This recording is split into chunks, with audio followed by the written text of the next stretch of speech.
Me alegra que nos acompañes y al terminar te alegrarás de habernos acompañado.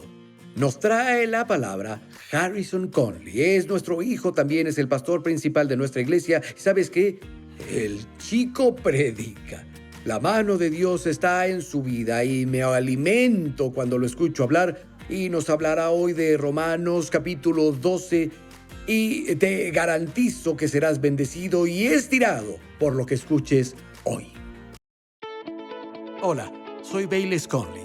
En la vida todos enfrentamos incertidumbre, ya sean problemas financieros, valles relacionales, una crisis de salud, o solo intentamos descubrir nuestro propósito. Una cosa es segura: Dios te ve, Él te ama, y no importa lo que estés enfrentando, Él tiene las respuestas.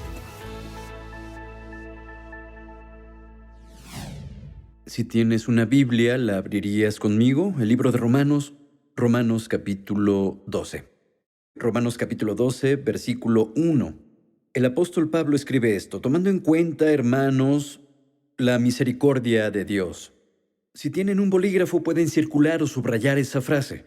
Tomando en cuenta, hermanos, la misericordia de Dios, les ruego que ofrezcan su cuerpo como sacrificio vivo, santo y agradable a Dios en adoración espiritual. Ahora, si tuviera que resumirles el capítulo 12 en una sola frase, lo diría así: pensar correctamente acerca de Dios lleva a responder correctamente a Dios y a los demás. Y él dice aquí en Romanos 12 y 1, les ruego, hermanos, les ruego a mi familia por las misericordias de Dios. Noten que son misericordias, plural, no solo misericordia. Por favor, escúchenme. El Evangelio es la misericordia de Dios para los pecadores, inexcusables e indignos. Es solo a través de la misericordia de Dios que el Dios perfecto y santo envió a su único Hijo al mundo para tomar el peso y el castigo del pecado por una humanidad quebrantada. Es solo a través de la misericordia de Dios que Jesús intervino y vivió la vida que deberíamos haber vivido y murió la muerte que merecíamos como nuestro sustituto. Es solo por la misericordia de Dios que ahora somos justificados y estamos bien en la presencia de Dios. Es por su misericordia que hemos recibido y sido sellados por su Espíritu Santo. Es por la misericordia de Dios que fuimos escogidos, fuimos elegidos y adoptados en la familia de Dios. Es por su misericordia que nos acercamos a nuestro Padre Celestial. Es por su misericordia que Él permanece fiel incluso cuando somos infieles. Todas estas cosas, el Evangelio, son el subproducto de su misericordia. Y Pablo dice: familia, a la luz del Evangelio, a la luz de las misericordias de Dios, les suplico que presenten sus cuerpos como un sacrificio vivo, santo y agradable a Dios, que es su alabanza espiritual. El sacrificio es la respuesta exterior de un corazón rendido a Dios. Y Pablo diría que la obediencia es en realidad la máxima expresión de adoración. De hecho, por eso lo llama su adoración espiritual. Esto es lo que significa ser un sacrificio vivo. Significa que mi vida está del todo a disposición de Dios.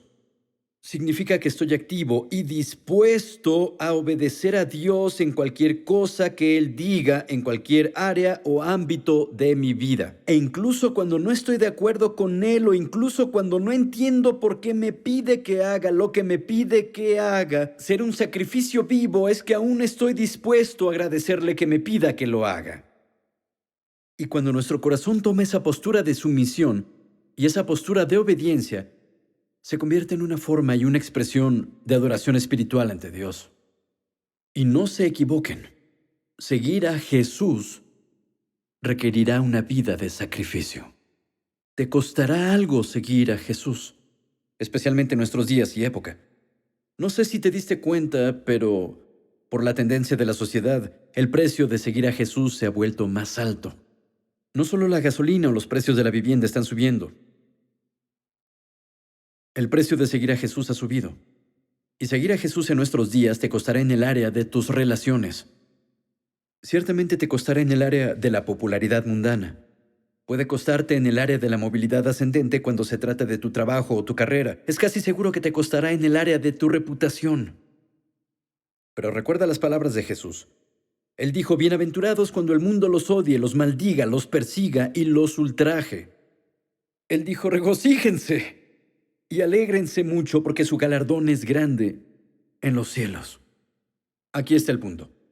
Seguir a Jesús requerirá sacrificio. Y Pablo dice a la luz del Evangelio, a la luz de las misericordias de Dios, debemos presentar nuestros cuerpos como sacrificio vivo. Noten que dijo nuestros cuerpos, no solo nuestros corazones, nuestros cuerpos, nuestras vidas. Escúchenme, el cristianismo y vivir en sumisión a Dios nunca debió ser solo un acto interno del corazón. No te equivoques, comienza ahí, inicia ahí, pero no debe solo permanecer ahí. Y algunos creyentes dicen, amo a Jesús con mi corazón, pero quiero vivir como quiero vivir y quiero hacer las cosas que quiero hacer. Amo a Jesús en mi corazón, no me malinterpreten, pero mi cuerpo, sí, mis ojos, mis manos, mis pies y mi boca, mis oídos, voy a hacer lo que me hace sentir bien, voy a hacer lo que creo que es correcto, pero oye, amo a Jesús con mi corazón.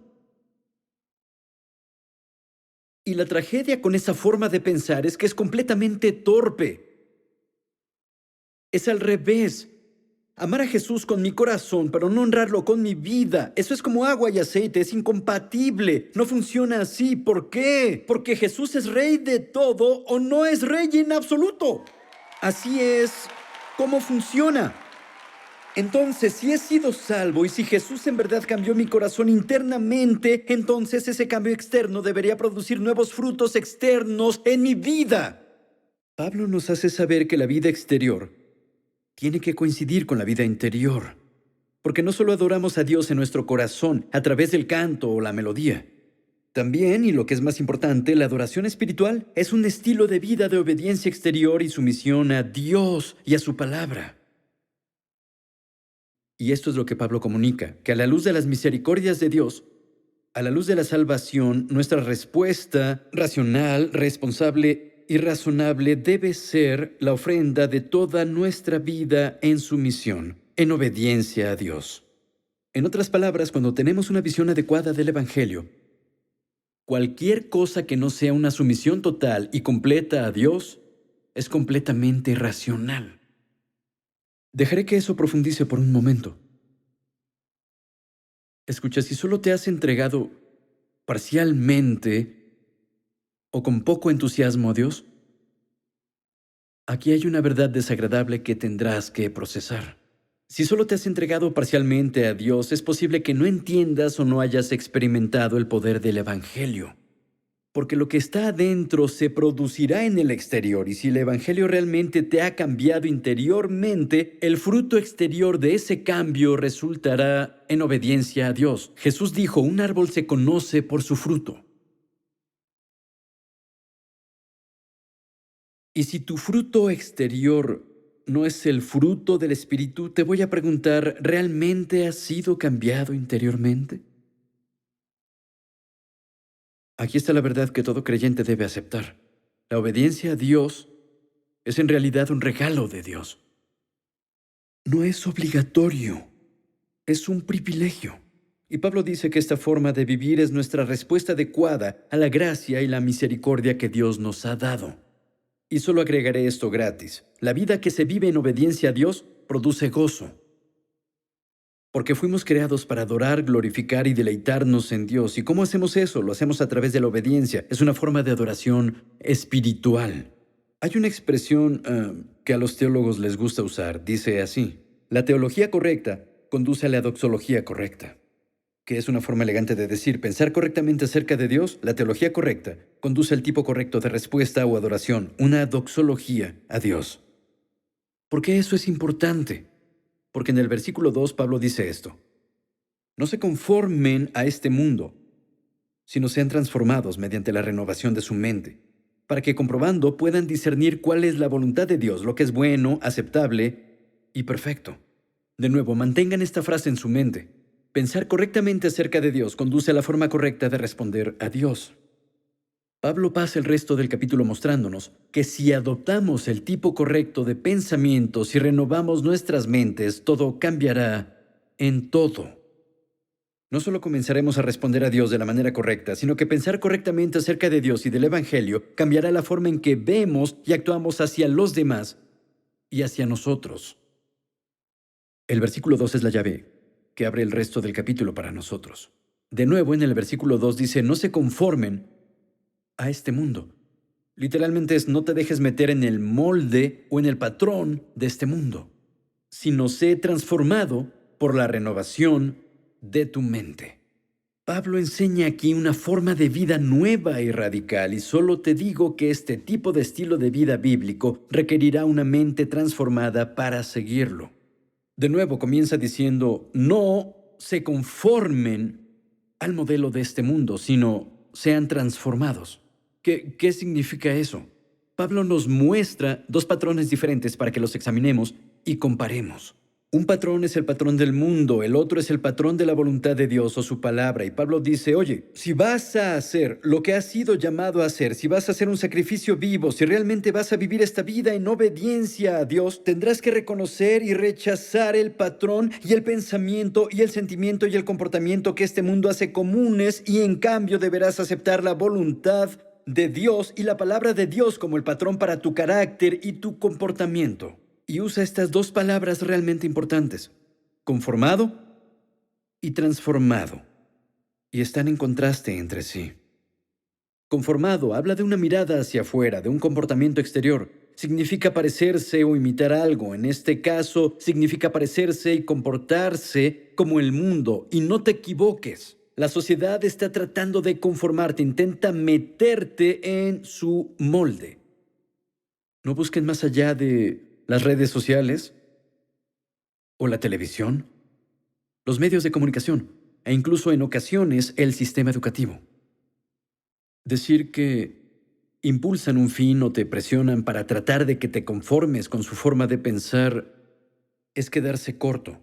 Y este mundo empujará y los presionará con el mandato de que si no están de acuerdo y si no nos celebran y si no nos afirman y si no cumplen con nuestras reglas, que por cierto cambian a cada rato, entonces te vamos a cancelar y haremos de tu vida un infierno.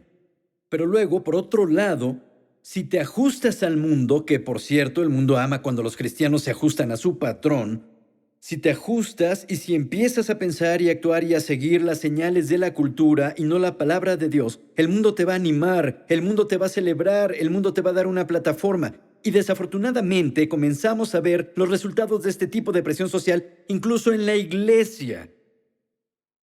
Y por favor, escucha mi corazón aquí. Pero ahora vivimos en medio de una forma progresiva de cristianismo que ha comenzado a echar raíces, especialmente entre los jóvenes. Y escucha mi corazón porque amo a los jóvenes, no estoy aquí para criticarlos, siento que soy una persona joven también. Fui pastor de jóvenes por una década. Una vez pastor de jóvenes, siempre pastor de jóvenes. Amo a los jóvenes, pero este nuevo cristianismo está cuestionando y a veces rechaza rotundamente más de 2000 años de teología, doctrina, ortodoxia e interpretación de las escrituras. Y en su lugar hay una tolerancia diluida y aceptable de no arrepentimiento, una reverencia al tipo de cultura del cristianismo que se está adoptando, que por cierto no es cristianismo en nada. Como si el Dios del universo se arrodillara ante los caprichos de la cultura popular. Como si Dios Todopoderoso cambiara de opinión sobre temas como el sexo, la sexualidad, el género, las finanzas, el cielo, el infierno, el castigo, el juicio y la salvación cada vez que la sociedad considera que su palabra es inapropiada. Como si Dios dijera, ¡ay, yo mismo no me di cuenta de que estabas ofendido! ¡Lo siento mucho! No, creer eso es conformarse al patrón de este mundo. En esencia, Pablo dice, como cristianos necesitamos una mentalidad diferente a la del resto del mundo, pensar diferente y actuar diferente y responder diferente. Necesitamos adoptar un conjunto diferente de estándares. Sé transformado por la renovación de tu mente. La pregunta es, ¿cómo renovamos nuestras mentes?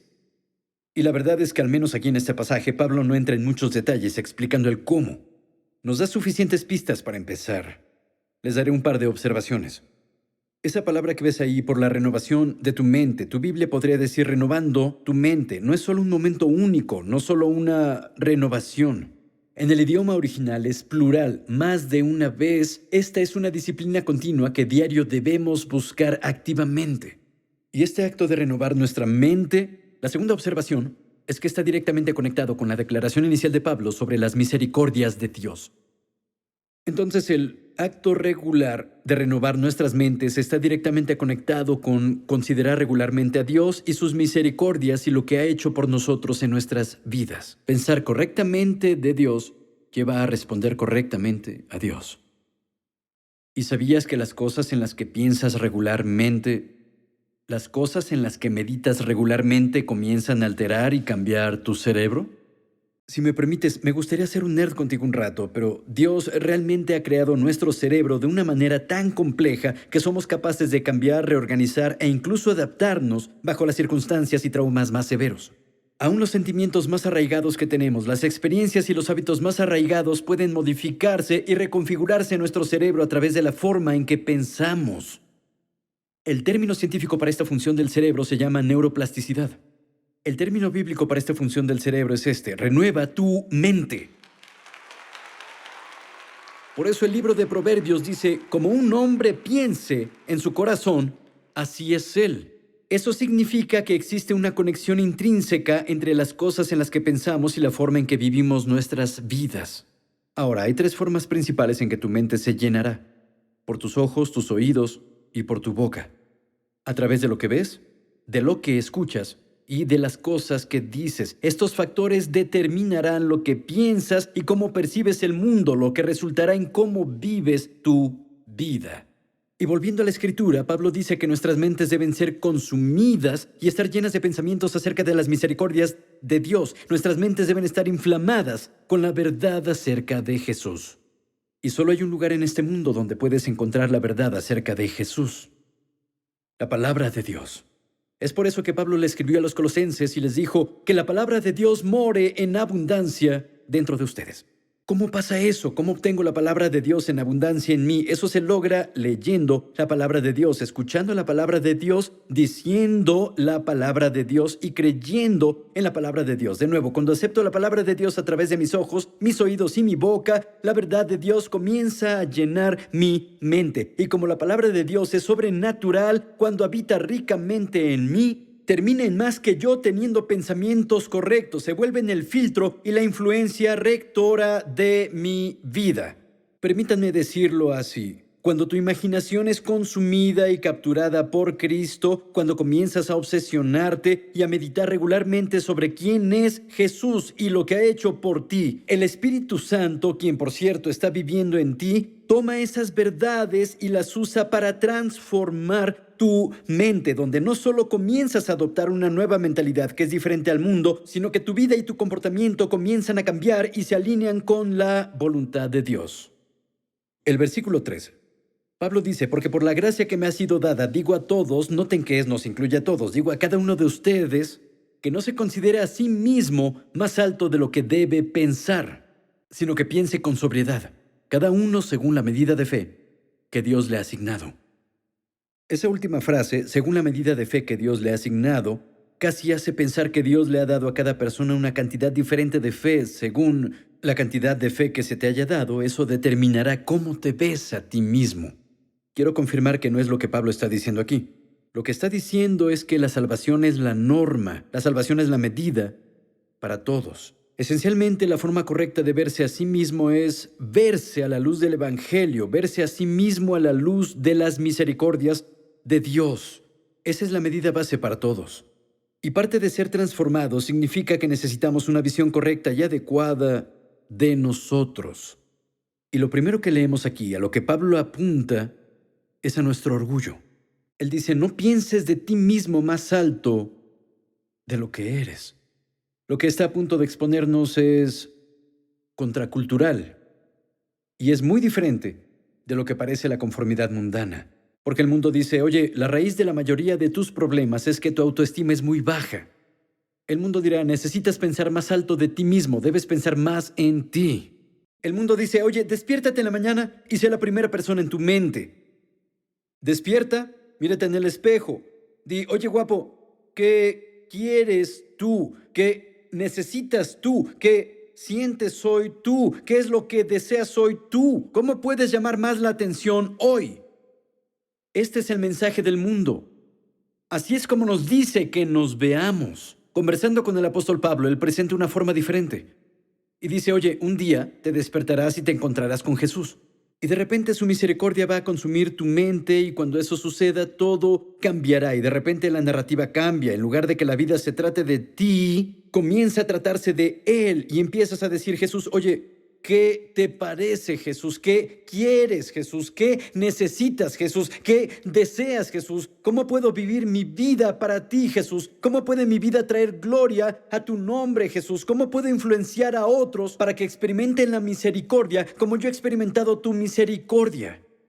Pablo dice que este tipo de pensamiento, de comportamiento, es uno de los sellos de una mente que ha sido renovada y transformada por las misericordias de Dios, donde ya no se trata de nosotros, sino de Jesús.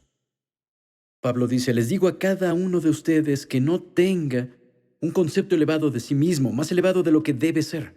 Verán, cuando meditamos en dónde estábamos y recordamos lo que estábamos haciendo y las cosas de las que Dios nos rescató, cuando pensamos en su misericordia, no aumenta nuestro orgullo. Cuando pensamos en la persona que éramos antes de que la misericordia de Dios cambiara nuestra vida, pone todo en perspectiva. Nos damos cuenta de que sin Jesús, aún en nuestros mejores días, seguimos siendo un desastre. Y cuando consideramos regularmente su gracia en nuestra vida, produce una humildad genuina en nuestros corazones, donde no nos enredamos en nosotros mismos, no nos dejamos atrapar por nuestros dones o nuestras capacidades, sino que recordamos que todo bien y todo don perfecto viene de lo alto, del Padre de las luces, en quien no hay sombra ni variación de cambio. Cuando meditamos en las misericordias de Dios, nos salva de pensar demasiado en nosotros mismos. Pero también en la otra cara de la moneda nos protege de pensar demasiado bajo de nosotros mismos. Algunos estamos tan conscientes y tan en contacto con nuestro pasado y las cosas que hicimos y los errores que cometimos antes de Cristo, y cuando pensamos en esas cosas y no tenemos cuidado, podemos caer en la vergüenza, y en ese lugar de vergüenza puede ponerse realmente feo, puede volverse poco saludable esa visión que tenemos de nosotros mismos. Pero cuando consideramos las misericordias de Dios, eso trae un equilibrio, porque las misericordias de Dios nos recuerdan que no estamos destinados a vivir en el lugar de condenación. Y si consideramos las misericordias de Dios y permitimos que llene nuestra mente, nos da una perspectiva y una respuesta adecuada a nosotros mismos. No pensamos muy alto y no pensamos muy bajo. No fuimos salvos por nuestras buenas obras, pero hemos sido salvos para buenas obras.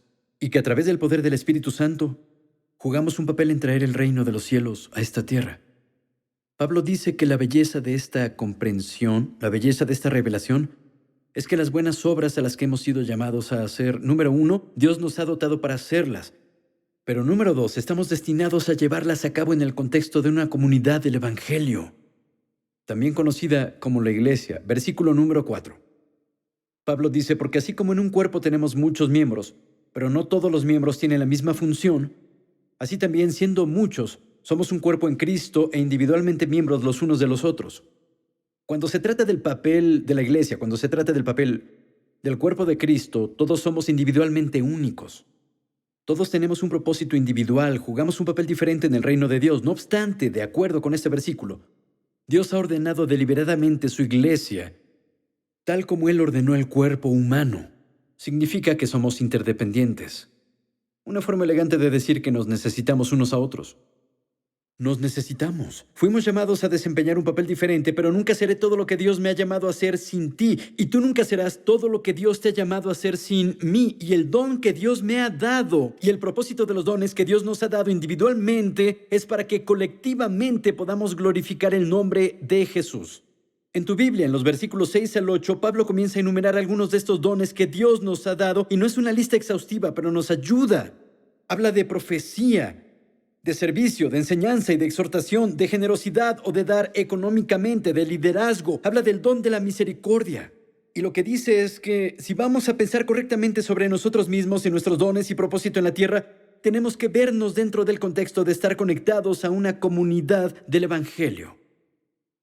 El área final que Pablo dice que se ve afectada a la luz de las misericordias de Dios es cómo vemos y respondemos a los demás, específicamente a los amigos y a los enemigos.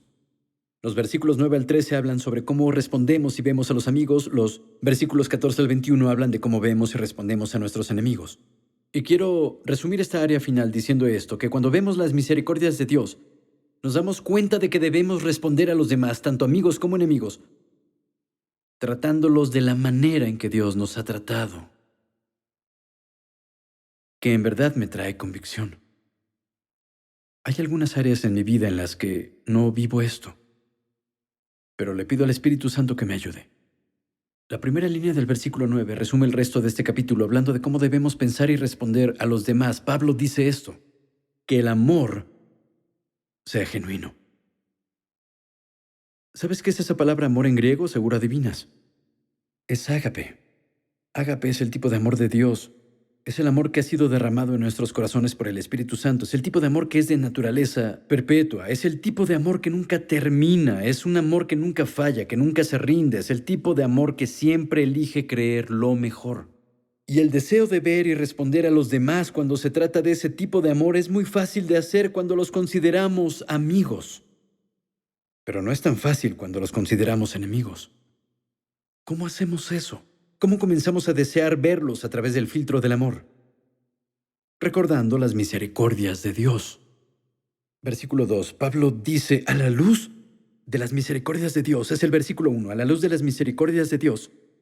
Recuerden que mientras éramos enemigos de Dios, Él nos amó con un perpetuo e interminable amor, con un amor continuo, que eventualmente quebró nuestras defensas, que nos llevó a rendir nuestras vidas.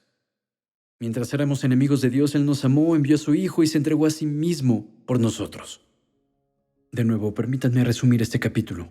Pensar correctamente acerca de Dios lleva a responder correctamente a Dios, a nosotros mismos y a los demás.